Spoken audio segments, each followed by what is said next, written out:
Pushkin. I have a friend who lives in Brentwood, on the west side of Los Angeles, between Beverly Hills and Santa Monica.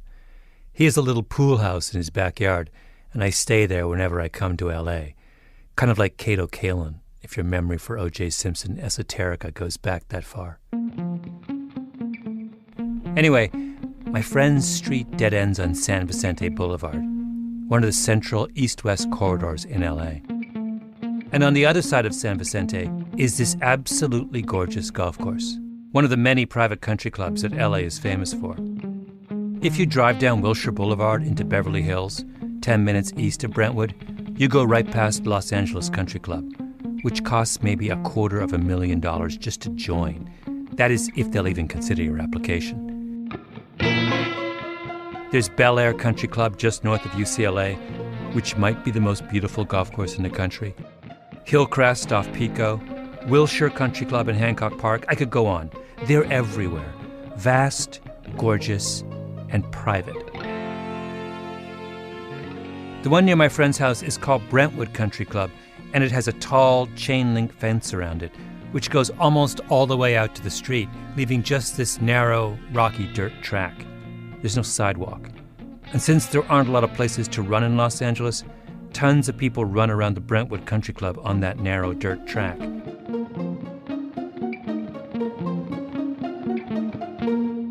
And there's one thing that always bothers me every time I run that route. Why do all the runners of West Los Angeles have to squeeze into this narrow, rocky little track when there's a huge, magnificent park just on the other side of the fence? My name is Malcolm Gladwell, and you're listening to Revisionist History, my podcast about things overlooked and misunderstood. This episode is about the problem with golf. I hate golf, and hopefully by the end of this, you'll hate golf too.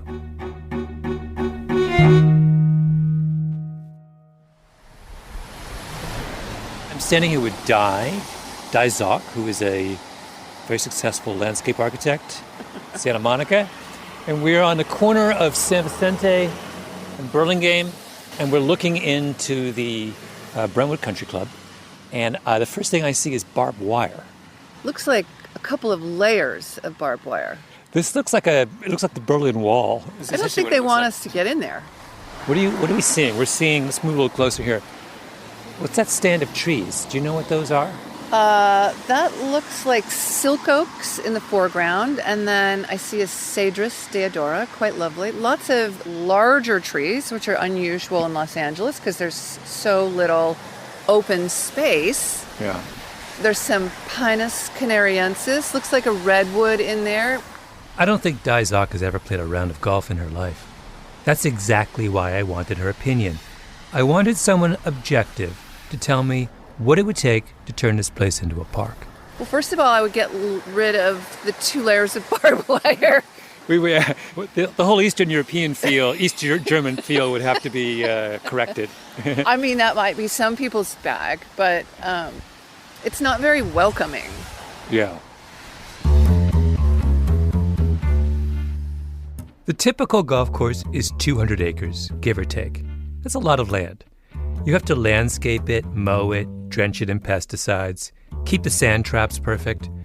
I read somewhere that when a fancy golf course rebuilds its bunkers, it typically takes about 389 truckloads of sand.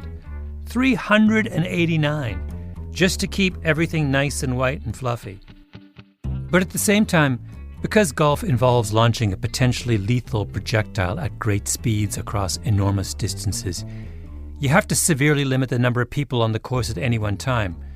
Typically, a good private course can handle no more than 72 golfers at once. So that's one golfer per 120,833 square feet. Can you imagine if basketball had the same population density as golf? I did the math. If basketball was played according to the geographical requirements of golf, a basketball court would be 30 acres. Picture that. They'd have to play on motorcycles. Okay, another fact about golf. Rich people really, really like it. They're obsessed with it. in a way that there just isn't any parallel for ordinary people. Because serious golfers are super anal about their scores, we can actually quantify their obsession. In order to calculate their handicap, basically how well they're playing relative to other people at the country club, they all post their results on a database maintained by the United States Golf Association. So we have a record, and it's a goldmine. To be able to calculate your handicap and track it through time, you will log into the system either at your course or on your home computer. I'm talking to an economist at Miami University named Lee Biggerstaff. He's interested in the habits of top corporate executives. If you have the corner office and a multi-million-dollar stock option and a Gulfstream 5, does that make you more or less likely to put in a hard day's work? The USGA database is of serious professional interest to a guy like Biggerstaff. And you input where you played and what day you played on and what your score was.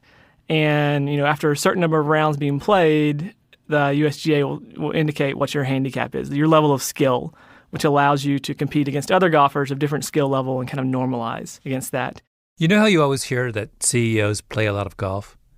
Biggerstaff's insight is that the USGA database allows us to know exactly how much they play. All you need to do is cross-reference that list of scores with a list of the CEOs of America's largest companies. So that's what he does. It takes forever, by the way. It started while I was a PhD student, and so this certainly was a multi-month process. So it's not something that I necessarily want to repeat in the near term just because it took a lot of collection time there. How can you not love this? Surely this is why God invented graduate students. Biggerstaff begins with the names of the heads of the top 1,500 publicly held companies in the U.S. 363 of those 1,500 turn out to be so obsessed with golf that they enter their scores into the USGA database. What you're seeing on average is, I think, 15 rounds a year is kind of the average CEO is playing that amount of golf. But it's a heavily skewed distribution, right? So we have a lot of people that are playing very little golf. And then we have a tail where we're picking it up, the top quartile is what we're looking at, which is 22 or more rounds per year. And if you go to the top 10% of Biggerstaff's sample, the CEOs are playing around at least 37 times a year. A round of golf is a good 4.5 hours. So if you play 37 times a year, that's more than 160 hours on the course, the equivalent of 5.5 weeks of work. And by the way, these are understatements. They don't include the time spent driving to the course, warming up, getting changed, having a drink. Doesn't include the hours spent practicing shots on the putting green or the driving range, or all the rounds you play that you don't enter into the database, like if you're only playing 9 holes or playing a fun round. So the real time is probably way higher. Biggerstaff then goes on to show that the more golf a CEO plays, the worse his firm does. And also that the more golf a CEO plays, the more likely he is to be fired. In other words, this isn't a harmless habit. It's a dangerous habit. Remember the Wall Street investment bank Bear Stearns? They went bankrupt during the mortgage crisis. In July of 2007, right when the crisis was beginning, the CEO of Bear Stearns would often helicopter out from Wall Street on Friday afternoons to his exclusive course in New Jersey to get a round in before sunset. Even when his company was collapsing, he couldn't stop playing golf. Out of President Donald Trump's first 4 months in office, he visited his own golf courses 25 times. 1 week he played 3 times. You would think he would be at the office learning how to be president, reading intelligence briefings, draining the swamp. No, he's golfing. It's an addiction, right? Because the definition of an addiction is a self-destructive habit. Just think if I said to you that an important employee of a major organization made lifestyle choices that caused him to miss enormous amounts of work, harm his performance, and put his own career in jeopardy. You would say, whoa, check that guy into rehab. That's golf. Crack cocaine for rich white guys. The highest in the sample was 146 or 148 rounds recorded in a single year, which, at that point, that's a tremendous amount of time spent on the golf course. You thought I was engaging in hyperbole, didn't you? That I was using the word addiction metaphorically. 148 rounds a year is a round of golf every 3 days. And that would be if it was kind of uniformly distributed across the year. Golf certainly has a season where it's a little bit more intense in terms of the summer versus the winter. Wait, you can't tell me what company it is? I want to know what company it is. Yeah, we're just with this data, given it's somewhat sensitive, we're unwilling to name out CEOs. I can't believe you won't tell me. I mean, here we have an activity that is incredibly expensive, that is organized in just about the most extravagant manner possible. And at the same time, this expensive habit is incredibly addictive, to the point that there's a chief executive out there of a major American corporation who plays an average of 148 rounds of golf a year and is so completely unself-conscious about that fact that he posts all 148 rounds on a public database where it can be analyzed by graduate students. So what happens to rich white guys with a dangerous, costly obsession? Do they burn through their life savings paying for their addiction like ordinary addicts do? Please, give them a little more respect. By the way, this is my 15th year in television. Imagine that, 15 years of me. It's the longest stomach test in the history of show business. You could argue, I would say, in the 40s and 50s, there was no one who was more widely popular in America than Bob Hope. I'm talking to Richard Zoglin, Bob Hope's biographer. I think Bob Hope has been a little forgotten in recent years, but in his day, he was huge. Every late-night comedian who does a stand-up monologue at the beginning of the show owes a debt to Bob Hope, because he kind of invented that thing, a stand-up comedy monologue that sort of took note of what was going on in the world, what was going on in Hollywood, what was going on everywhere, and he was just the voice of America, I think, for a long time. Mm-hmm. Bob Hope is a crucial part of the story of golf in America. Although, I'm warning you, things are going to get a little complicated, which is sort of the point, because you don't get to run the world for as long as rich white guys have without being pretty wily. And some of their best and wiliest work has been on the golf course. So there's a principle in property tax law called highest and best use, which is that one of the ways you figure out how much to tax a piece of property is to estimate what its best use might be. For example, if I have a 1-acre plot in the fanciest part of Manhattan that I use to grow vegetables, I can't say to the city, that land is worthless, it's just a vegetable garden. No, the city's going to say, we're going to value that 1 acre and tax it as if it had an apartment block on it, because that's the best use of land in the fancy parts of Manhattan. Now, if you've got a vast golf course in the middle of Beverly Hills or Brentwood, highest and best use makes you really nervous, because plainly, the highest and best use of land in the middle of one of the most expensive and densely populated cities in the world is not a private golf course. So years ago, in 1960, California's country clubs realized they have to act, or they're going to get taxed into oblivion. They get together and they propose an amendment to the state constitution that permanently exempts them from the highest and best use standard. They want their vegetable garden to be taxed as a vegetable garden. If you think about it, this is seriously audacious. Private golf courses are these massive, opulent, gated playgrounds, and membership is often restricted. In Los Angeles in 1960, a lot of these clubs didn't let in Jews. They certainly didn't let in black people, except to work in the kitchen. Yet they wanted a constitutional exemption to ordinary property taxes, like they were some kind of public amenity. How can they argue this? They don't. Not really. They just bring in Bob Hope, who in addition to being the most popular entertainer in America, is also an obsessive golfer. Obsessive. I might as well level with you. I spent so much time in sand traps, they sent me citizenship papers from Saudi Arabia. Oh, see here. Listen, I'd love to hear the whole thrilling story. Bob Hope once wrote an entire book just devoted to his golf game called Confessions of a Hooker, in which he estimates that he had played on 2,000 different golf courses over the course of his life. He belonged to the Lakeside Country Club in L.A., near where he lived. Which is one of the prestigious, yes, prestigious to this day, isn't it? I think so, yeah. The genius of picking Bob Hope as the face of California's country clubs is that his whole persona, his whole act, was about being everyman. He's self-deprecating. Half his jokes are about how he's not part of the in group, even though, of course, there's no one more in than Bob Hope. Isn't this wonderful, though, being here in California? I just love it. Look at that sky. It's the only place in the world where you can get 4 seasons in one day. I want to tell you that. This is divine. We better hurry. It'll be snowing before the 3rd hole, you know. Let's move on, old boy. So how did the Bob Hope for Golf campaign do in 1960? It wins. The proposition passes and is added to Article 13 of the California Constitution, where it remains to this day. In order to win a set of privileges for the very wealthy, in other words, California's country clubs turn to a man who symbolizes the common man. I mean, when does it ever happen that a TV celebrity wins a sweetheart deal for his rich golf buddies by posing as a friend of the common man?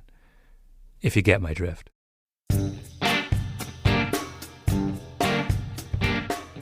To take me back, just so I totally understand Prop 13. Prop 13 is passed in 1978. Mm-hmm. That's and right.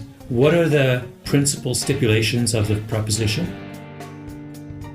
I'm in a big conference room in the Los Angeles County Municipal Building, one of those beautiful 1930s office buildings that are all over downtown Los Angeles. There are 4 people on the other side of the table. They're from the LA County Tax Assessor's Office. I'm on my quest to figure out why Brentwood Country Club isn't just a big park that I can go running through. And I've decided to start with the people who run the tax system. These are serious folks, deliberate, thoughtful. They have promised to help me. You'll have to guess what they really think. The tax rate is set as 1% of the value, as opposed to a variable rate, which it was before. The man speaking is Brian Donnelly. He's talking about the most famous amendment to the California Constitution, Proposition 13. The properties only get reassessed when there's a transfer or a change of ownership, or if there's new construction. Those are the primary parts of it. Here's what he's saying. If you own a house, every 1 or 2 years typically, the value of your property is reassessed by the city or county where you live. So if your house doubles in value, the local government will raise your taxes accordingly. That's the way property taxes work, except in California. Proposition 13 said that for tax purposes, the value of any piece of property in California is frozen at pre-1978 levels. And the only way that property can be reassessed at its real current value is if the property is sold, or to be more specific, if ownership of more than 50% of the property changes hands. In other words, California has 2 kinds of taxpayers: the post-1978 people who pay normal property taxes, and the people lucky and old enough to be living in the same house they owned in 1978 who pay a tiny fraction of their fair share. I've got family members who've owned their house since 1969, and they're paying, I think their taxable value is about $90,000 or something like that. The houses in that neighborhood sell for $600,000. So they're paying a lot less. It's the Prop 13 conundrum, which I'm sure you've read about. Please understand, this system is insane. Totally crazy. I mean, just think of all the reasons why someone might deserve a big tax break. I mean, they're sick, they're poor, they have tons of young kids, they've made a big investment in their business. The state of California says no. We think the most deserving group are people whose property hasn't changed hands in 40 years. Okay, now imagine that you're a private golf club. You did that spectacular bit of jiu-jitsu with Bob Hope in 1960, which means that you don't pay real property taxes. Gift from God number 1. Then comes Proposition 13, and you get a second gift from God. Because Proposition 13 says that those already artificially low property taxes are now frozen forever at 1978 levels, so long as your country club does not change hands. And that last part is crucial, because if you have a change in ownership, then you have to pay real property tax like every other long-suffering California taxpayer who hasn't been in one place since 1978. So the country clubs of Los Angeles all hang by a thread. They continue to exist only so long as the tax system perceives that they have not changed hands. And for years, everyone assumes they haven't changed hands. I mean, Brentwood, LA Country Club, Wilshire, all the major golf clubs were all founded before 1978. But then a neighborhood newspaper called the Los Angeles Garment and Citizen runs an article, January 16, 2010, in which they say, wait a minute, most private country clubs in Los Angeles have what's called equity ownership. They're owned by their members. When you're admitted, you get a share. When you die or quit, someone else takes your share. So over time, if enough members die or quit, isn't that a change in ownership? That question was put to Rick Auerbach, who was then the head of tax assessment for LA County. I think the quote was kind of funny from him. He said something about, let's see, on most issues we have heard at least the question asked before, he said, who'd worked in the office 39 years, but this was a new one. So Auerbach refers the question to the city's lawyers. They put their best and brightest legal minds on it for 6 months. And on June 2nd, 2010, the county's tax court issues a solemn 4-page ruling. They conclude, no, country clubs haven't changed hands. If you're keeping track, that's the third straight-up gift from God that LA's private country clubs have gotten in the last 50 years. I was talking to someone who's a member of Bel Air Country Club. Okay. And I said, what percentage of the members of Bel Air today were members in 78? And he said, 10%. Mm-hmm. So why isn't that a change of ownership? Right. If I haven't had a chance to dig through this a whole lot since I got it out of the file the other day, but they kind of get into it. It's they're saying if there's no one event that is more than 50% of a transfer, then it's not. Each of those little individual slices are not a change of ownership on their own. Did you find that argument plausible? Well, it's Prop 13. That's. We are implementers of the law. Oh, right. You don't have opinions. No. Well, no. I could swear, as I looked across the table at Donnelly and his cohorts, that they were twitching, like they desperately wanted to say something but had to bite their tongue. You know what it's like? You know that famous paradox, I forgot, with the ship? Where the question is, if you have a ship and you change, it's like some ancient Greek thing, and you change one board at a time, at the end of the day, is the ship different? Oh, yeah. That's what this is. Mm-hmm. The thing I can't remember is the ship of Theseus, the famous thought experiment described by the Greek philosopher Plutarch roughly 2,000 years ago. Plutarch says, imagine Theseus is sailing on a ship, and one by one he replaces every one of the original planks that make up that ship with a new plank, until every single piece of the ship is new. The question is, when Theseus reaches shore, is he sailing on the same ship as he was when he left, or a new ship? One view says it's a new ship. This is called the mereological theory of identity. The identity of something is the sum of its component parts. Change the parts, you change the thing. On the other side of the argument is something called spatio-temporal continuity theory, which says that an object can maintain its identity so long as the change is gradual and the form or shape of the object is preserved through the changes of its component materials. I think you can see where I'm going with this. The city's lawyers take the second view. So long as a country club replaces its rich white guys gradually, and so long as each new rich white guy preserves the form and shape of the rich white guy he is replacing, then the private golf clubs of today must have the same existential status as the private golf courses of 1978. Collections of rich white guys from the standpoint of the LA County property tax system possess spatio-temporal continuity. At this point, I realized I was in way over my head. Tax assessors were not going to be enough. I needed an actual philosopher. So I called Mark Cohen of the University of Washington to get to the bottom of the question of whether large groups of rich white people possess ontological permanence. Here's an argument that favors the spatio-temporal continuity theory, the idea that what makes the ship persist through time as one and the same is that it moves smoothly through space-time. One plank is removed and thrown overboard, and a replacement plank is installed, taken from the cargo the ship has on board. So when it arrives, it doesn't have a single part that is identical to any of the parts it started out with. And so there's no point at which you can say, aha, now we have a new ship, a numerically different ship. So that, if you have that sort of argument in mind, you think, okay, the spatio-temporal continuity criterion is the correct one. Forget about requiring that all the parts are the same.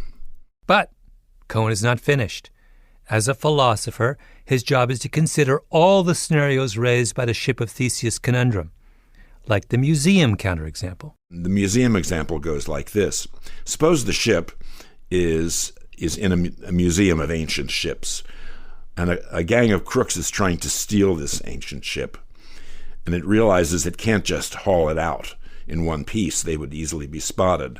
So they come up with a clever scheme. They sneak in every night and steal the ship one board at a time, one plank a day, so the museum doesn't realize what's going on. By the time they're finished, on day number N, they have all N parts of the ship removed.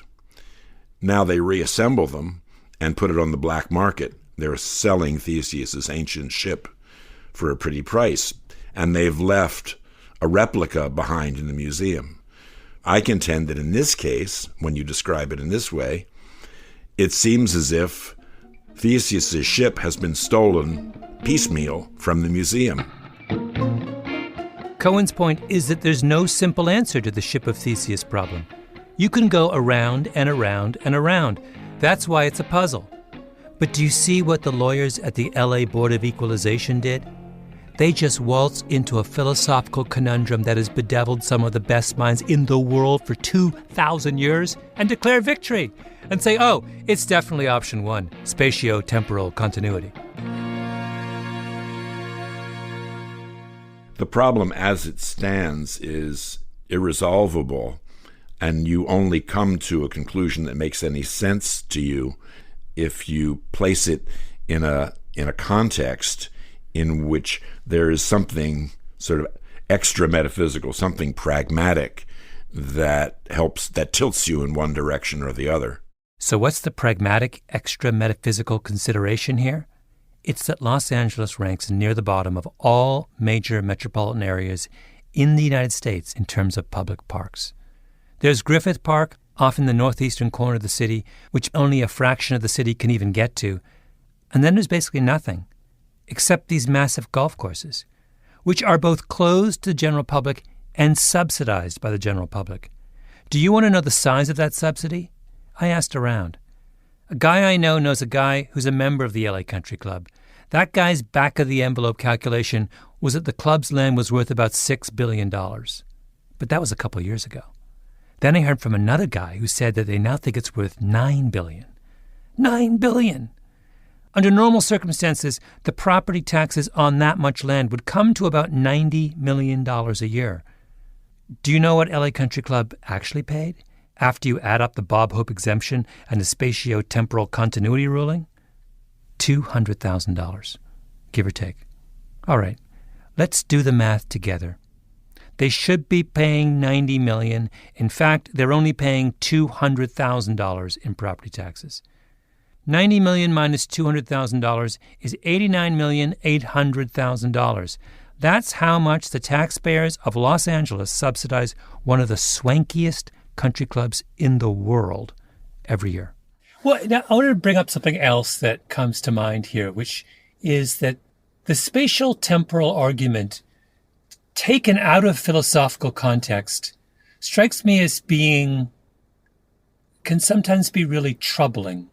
For example, I think there's something fundamentally intuitive about it, and I don't mean that necessarily in a good way, that that we get the fact that we call the Hudson River, even though the Hudson River is at every second changing.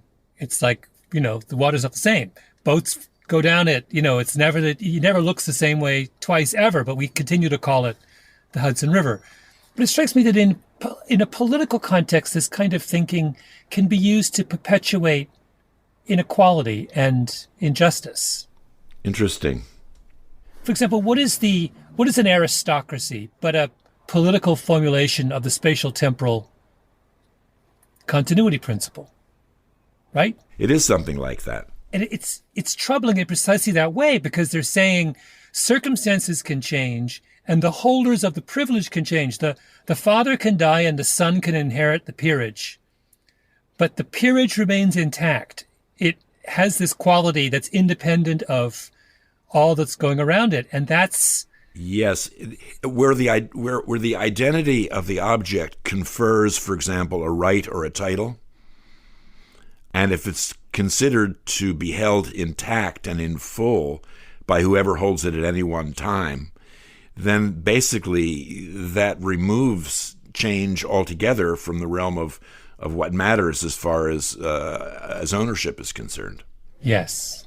So the 17th great-grandson of the peer still has all of the rights and privileges, even though so far removed from the rights and privileges as they attach to the original holder of them. So there is something that is unfair and anti-egalitarian about the way this principle can get applied. So the golf clubs of Los Angeles are essentially aristocratic institutions. Exactly.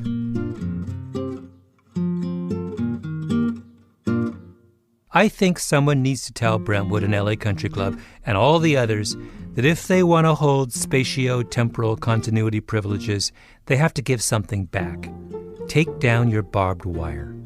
Your members can play golf on weekdays, but evenings and weekends belong to the ordinary taxpayers of Los Angeles. Let them come and enjoy the greens and fairways that they've been subsidizing for generations. It's worth remembering, by the way, that the most famous golf course in the world, the home of golf, St. Andrews in Scotland, is open to the general public on Sundays. In Toronto, the fanciest golf club is Rosedale Country Club, right in the middle of the city. But the golf course is only private in the summer. The rest of the time, it's open to anyone who wants to go for a walk or play frisbee or go cross-country skiing. Canada and the United Kingdom, I would point out, are governed by a queen. They have an actual aristocracy. But somehow they've figured out a way to have their fancy golf courses be democratic. It's only on the corner of San Vicente and Burlingame that golf remains an instrument of medieval privilege. I mean, when you fly over LA, the green space that you see is cemeteries and golf courses. You don't see parks. We don't have a park like, say, San Francisco's Golden Gate Park or New York's Central Park. Dyzok and I are standing outside the barbed wire of Brentwood Country Club, peering through a fence. We're trying to spot one of the privileged few permitted a walk in the park on the west side of LA. I see one guy. I see one. That's unbelievable. It's a Saturday afternoon. Sun is now coming out. Yep. Like right now we're standing on the running track, and there's someone running up right now. There are more people on this narrow dirt track than there are typically on the golf course. Let's see if we can still see any kind of... I'm still looking for a golfer. I'm not... Oh, I see one. Oh, you see one? Yeah. Oh, that's very exciting. Yeah. Next time, I'm climbing the fence. Maybe we all should.